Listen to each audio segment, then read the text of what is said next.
Sharing News. Today is June 29th, 2020. These are some of the stories that I believe people need to be aware of at this very current moment in time. This will be a brief overview of them. A pipeline is poisoning the wells in Hill Country near Houston, Texas, affecting the water supply for individuals as rising water costs plague the nation of the United States. Since the year 2010, water has risen 80% for cost. There's a large dispute over a dam being built in Africa between Ethiopia, Egypt, and Sudan are tussling over the Grand Ethiopian Renaissance Dam on the Blue Nile. This in part is due to water restrictions that have been imposed on these nations as they try to use the Nile to sustain their economies, and a little bit of overuse has been happening, leading to rising tensions. 25-minute video from Al Jazeera. Civilians were killed in a rocket attack on an Afghanistan cattle market. 23 people were killed, dozens wounded after 4 rockets hit the market in the Sangin district in the Helmand province. The warring sides blamed each other between the Afghan government and the Taliban for the attack on the open-air weekly cattle market in the Sangin district. China is so fixed on the United States it might lose India. Amid rising tensions with India, China needs to focus on its immediate neighborhood. 2 significant events related to China's foreign relations took place in mid-June: the bloody clash between Indian and Chinese soldiers near the Galwan Valley along the disputed border, and a special meeting in Hawaii between United States Secretary of State Mike Pompeo and Yang Chiachi, director of the Office of the Chinese Communist Party's Foreign Affairs. The United States is now beginning to selectively work with Huawei. They're not allowing Huawei technology to come into the United States, but they're beginning to see if there is something that can be done to work with 5G. This seemed to be in direct timing relation with when the meeting in Hawaii took place. China has also not been upholding their end of the Phase 1 trade deal. It seems that they are very, very low on the amount of purchases that they've been doing.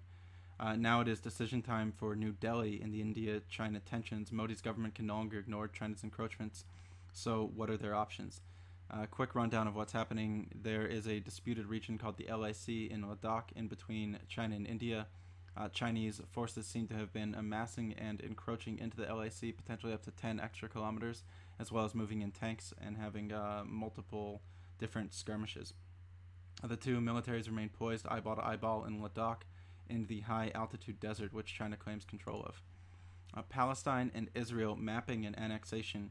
What will the maps of Palestine and Israel look like if Israel illegally annexes the Jordan Valley on the 1st of July? This is a very, very in-depth article. It's actually massively well done by Al Jazeera, in-depth interactive. If you look down through here, this goes through every single year of how the regions have been claimed, controlled, conquered, annexed, settled, and oftentimes done against the international law. Countries that consider Israeli settlements to be a violation of international law are all but one. One says that it is not necessarily illegal. That would be the United States of America. Everybody is denying it. Trump says no Russian bounty on the United States troops. In a series of posts, the United States president says neither he nor the vice president were briefed about Moscow's alleged plot. President Donald Trump has angrily denied that he was briefed about reported Russian efforts to pay bounties to Taliban-linked fighters to kill American troops in Afghanistan, dismissing a New York Times report on the bounties. He says, Intel just reported to me that they did not find this info credible and therefore did not report it to me or the VP, possibly another fabricated Russian hoax, maybe by the fake news, wanting to make Republicans look bad. More details to come in the future. The Hong Kong security law could mean a life sentence for the guilty. Top officials are meeting in Beijing to draft the law, which is expected to come into force before Wednesday. People found guilty under China's new national security legislation for Hong Kong could face a life sentence, local media reported on Monday, as the police confirmed at least 53 people were arrested during a largely peaceful protest in the territory against the planned law. This planned law was one of the reasons that there were massive protests in Hong Kong during all of 2019, as Hong Kongers feel that the one country, two systems is being encroached on and their freedoms are being taken away from them. In addition, they do not want to be extradited to mainland China to face crimes. In a story from the Associated Press, it is claimed that China is forcing birth control on the Uyghurs to suppress their population. They are being accused of forced sterilization, abortions, and pregnancy checks on hundreds of thousands of minority women. They are imposing draconian measures to slash birth rates among ethnic Uyghurs as part of a sweeping campaign to curb the Muslim population, according to the new investigation. of which the China Foreign Ministry spokesman responded on Monday by calling the news report fake news. United States shale oil pioneer Chesapeake files for bankruptcy protection. In a historic plunge in oil prices, it meant Chesapeake was unable to refinance billions of dollars in debts. Reports have claimed that there are going to be $300 billion of write-downs throughout the oil patch in the United States.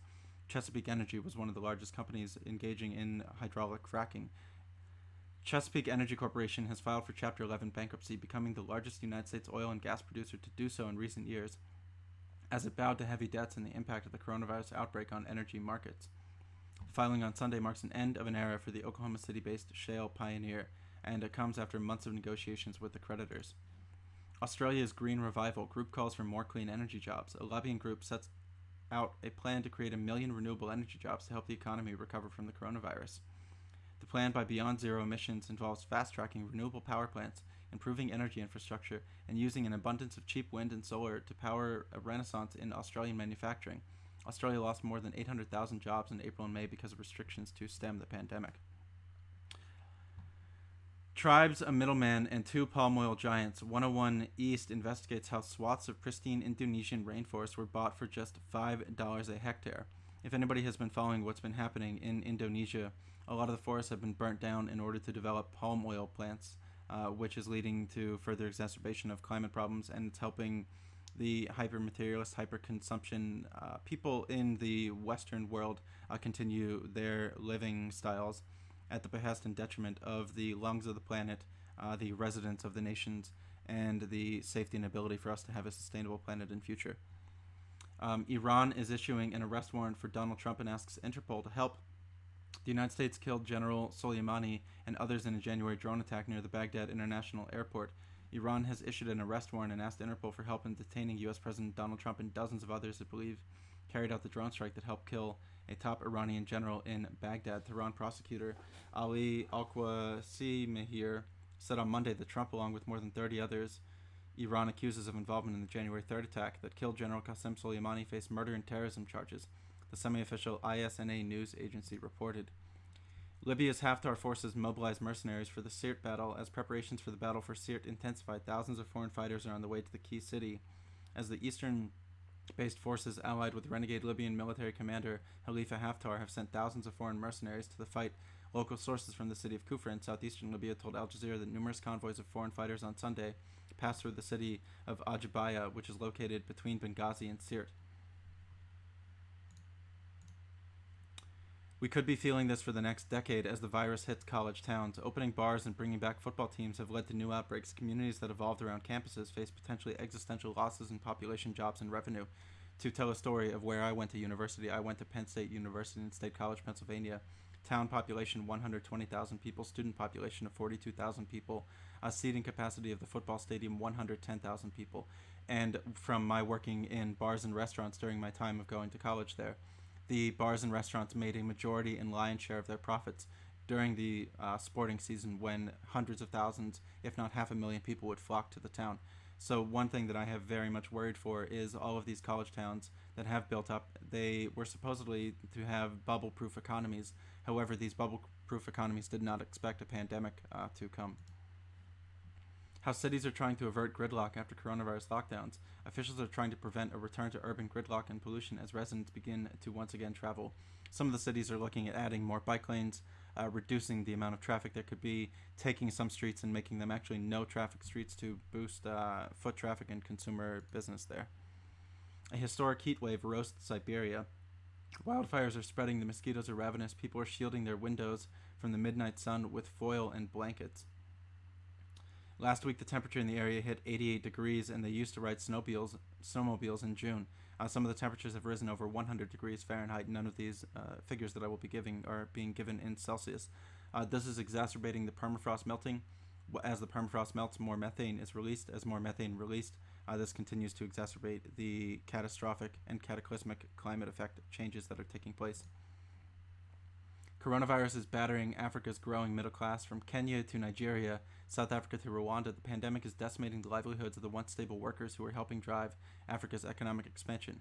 I imagine that this is very similar to what is happening in the United States. The ability to engage in commerce or go to restaurants or to bars or to theater has now been drastically reduced. This lack of spending into these sectors is going to produce a stagflation and stagnating economy. The Supreme Court strikes down the Louisiana abortion restrictions. The case over a state law requiring doctors performing abortions to have admitting privileges at nearby hospitals is the first abortion ruling since 2 Trump appointees joined the court. The vote was 5-4, with Chief Justice John Roberts voting with the court's four-member liberal wing, but not adopting its reasoning. The Chief Justice said respect for the precedent compelled him to vote with the majority. A lot of victories in the United States for the Supreme Court lately. For the LGBTQ community, that you cannot be fired based on your gender or sexual orientation. There is this victory for the abortion, and there was another victory that is escaping me. Hopefully somebody in my chatting community here on twitch.tv/touring news, where this live broadcast is happening, will be able to give me the Supreme Court victory that is escaping my mind at the moment. New data is revealing hidden flood risks across America. Nearly twice as many properties may be susceptible to flood damage as previously thought. The DACA Supreme Court victory stated that there were going to not be any type of, what's the word that I'm looking for? The DACA children were not going to be kicked out of the country. This was what came through the Supreme Court DACA ruling as well. They got a green light to getting their citizenship. Thank you, Thick Zeke, for the help there. I appreciate it. New data is revealing the hidden flood risks across America, as twice more properties may be susceptible to flood damage than previously thought, according to a new effort to map the danger. Yet, according to Ben Shapiro, if people are in a flood zone, they are just going to sell their property and move somewhere else. I will let you determine if you like my analysis or his analysis.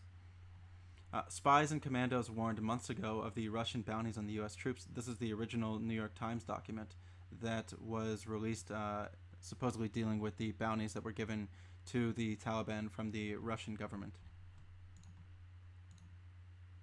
Gunmen have waged a deadly battle at the Pakistan Stock Exchange. Police and paramilitary forces surrounded the exchange in Karachi during an hour-long firefight in which at least 3 security officers and 4 attackers were killed, as separatist gunmen tried to storm Pakistan's stock exchange in the city of Karachi on Monday, killing 3 security officers and hurting several people before security officers shot the attackers. China's new national security law looms over Hong Kong and could be approved by Wednesday, as we had covered a little bit earlier. Another new young leader has been taken, and Afghans ask how many more. Fatima Natasha Khalil, 24, was a human rights worker shaped by 2 decades of struggle. She joins a painfully long list of young Afghans who have died trying to help their country. She spoke 6 languages, had a strong foundation in religious studies, and graduated from the American University of Central Asia with 2 majors. In a violent attack, it appears that her life was taken far too soon, as continued aggression fighting is ravaging through Afghanistan while they are trying to develop peace talks between the Afghan government and the Taliban. India's capital faces a swarmageddon of locusts. The country is weathering its worst invasion in more than 2 decades, with monsoon season looming. Scientists worry that the worst is yet to come. This is a locust swarm that actually originated in Africa. It went across the Middle East region, and it now has made it to India. In a year punctuated by cyclones, heat waves, surging coronavirus infections, and overwhelmed hospitals, scientists warned that the locusts could push agrarian parts of India to the brink of disaster, severely disrupting food supplies and slashing earnings for millions of struggling farmers. How American gun laws are fueling Jamaica's homicide crisis. Hundreds of thousands of guns sold in the United States vanish because of the loose American gun laws, and many reappear on the Caribbean island, turning its streets into battlefields. This was a story from last year that is still pertinent to today, as we have sweeping violence plaguing many nations across the world. In Iraq, a new prime minister takes stock of his bloodied land. In one city ruined by the war, even the stones seem to have voices. They tell the stories of people who can no longer speak for themselves. The traditional economic models are not good at predicting things. I apologize that we had an alert come through. I will minimize those. It is a very difficult time to rebuild the nation of Iraq after it has been bombed out and bombed out and bombed out by United States forces. China is cracking down on fentanyl, but is it enough to avoid the opioid pandemic? This is a large article. It seems to have helped in some ways. And the final thing that I had queued up for the moment is African migrants in Yemen are scapegoated for the coronavirus outbreak. Migrants say the Houthi militias that control northern Yemen are brutally forcing them out of their territory and into dangerous situations. As is often done in the United States, who are the people that you can scapegoat and blame for any problems? It usually would be the immigrants or the migrants. There was one tweet that I made earlier in the day that I'd like to wrap the stream up with. It was kind of a little bit of a rundown as well. United States COVID cases are skyrocketing even as the economy tries to begin to reopen. The Mississippi flag is going to be coming down due to its ties to the Confederacy. Many companies are now beginning to boycott Facebook ads for a multitude of reasons. Gilead Pharmaceuticals is looting the entire world as they are going to be selling remdesivir for around $500 some dollars per dose in the United States and $300 some dollars per dose in the developing world. They're claiming that they have to do these prices in order to be able to get the pharmaceuticals to the developing world. United States layoffs are growing not only in small businesses, but it's now beginning to trickle up to medium-sized and large-sized businesses. The oil patch bankruptcies, like we discussed, and the black unemployment rate has been drastically worse than the unemployment rate that is in the United States and the rest of the population, as black, brown, and people of color have been adversely impacted not only by the health risks that have been imposed by the COVID-19 pandemic, but also a lot of their employment has been severely hurt by it as well. This is today's news briefing from me, your host, Touring News. You can typically find me on my channel at twitch.tv/Touring News, or you can find me on Twitter at Touring News 1. Thank you for watching this update. Please like and subscribe to the channel. I will see you again.